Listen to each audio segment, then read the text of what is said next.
Our oceans are under pressure. Global warming, pollution, overexploitation of fish stocks, dying of coral reefs, and I could go on and on. Why is the ocean so important? Just think about the fact that every second breath you take comes from the life in the ocean. Billions of people around the world depend on the ocean for protein from seafood. For my country, the ocean is really our livelihood, our identity, and our culture. You have these direct impacts on economies and societies of these countries because of marine pollution. The ocean issues are really pressing and we need to take action now.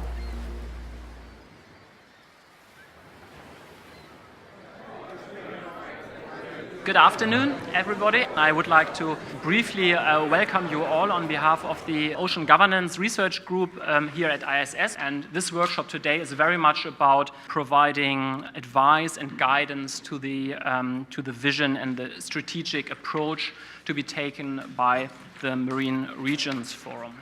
We always say that the ocean governance landscape is fragmented.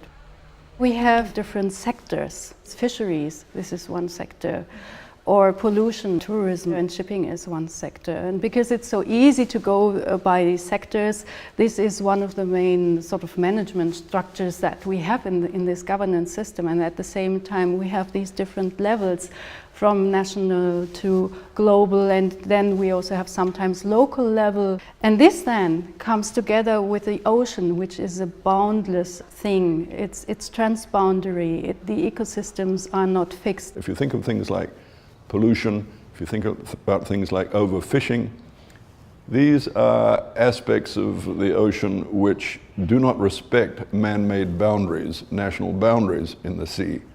Ocean currents flow, fish migrate without concern for man-made maps. So the regional picture becomes very important when you're trying to properly manage such things as pollution and fish stocks. Regional ocean governance has really become front and center in the achievement of the Sustainable Development Goals for 2030. No country can solve the problem of the oceans on its own.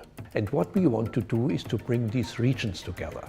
We want to create a new and innovative platform where regions work together in order to achieve global goals.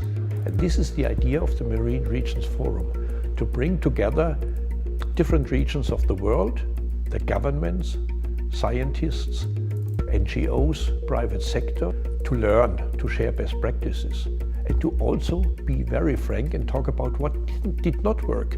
Where are the failures? What can we improve?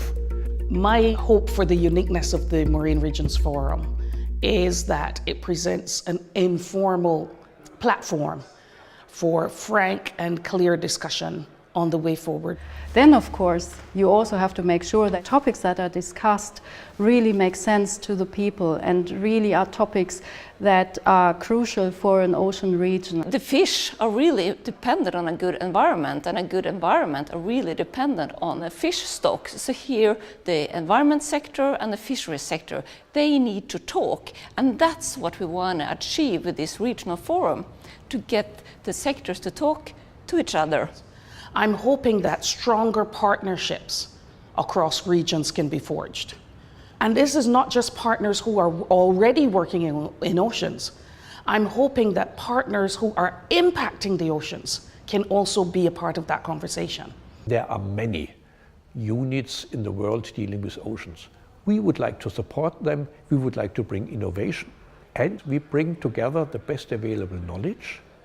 I'd like to see a truly collaborative effort between regions to get really tangible, to have a real workable outcome in a certain region perhaps, or as a sort of almost like a blueprint for other regions to work on. I want to identify a series of best practices in other regions that I can take to the Caribbean. If we start to break down the silos nationally and then collectively as a region, then I think we could take a step further into unlocking the gaps in capacity building, the gaps in understanding what resources we have in the region to be able to protect it. You want your children and your grandchildren to be able to enjoy life. I have a feeling of guilt on behalf of my generation that we have been stealing from their future. So it's our responsibility to put things right while we have our time to do so. And the important thing is there is that message of hope. We've got a plan, the Paris Climate Agreement, the Sustainable Development Goals, SDG 14. We just have to implement that plan faithfully and we will succeed.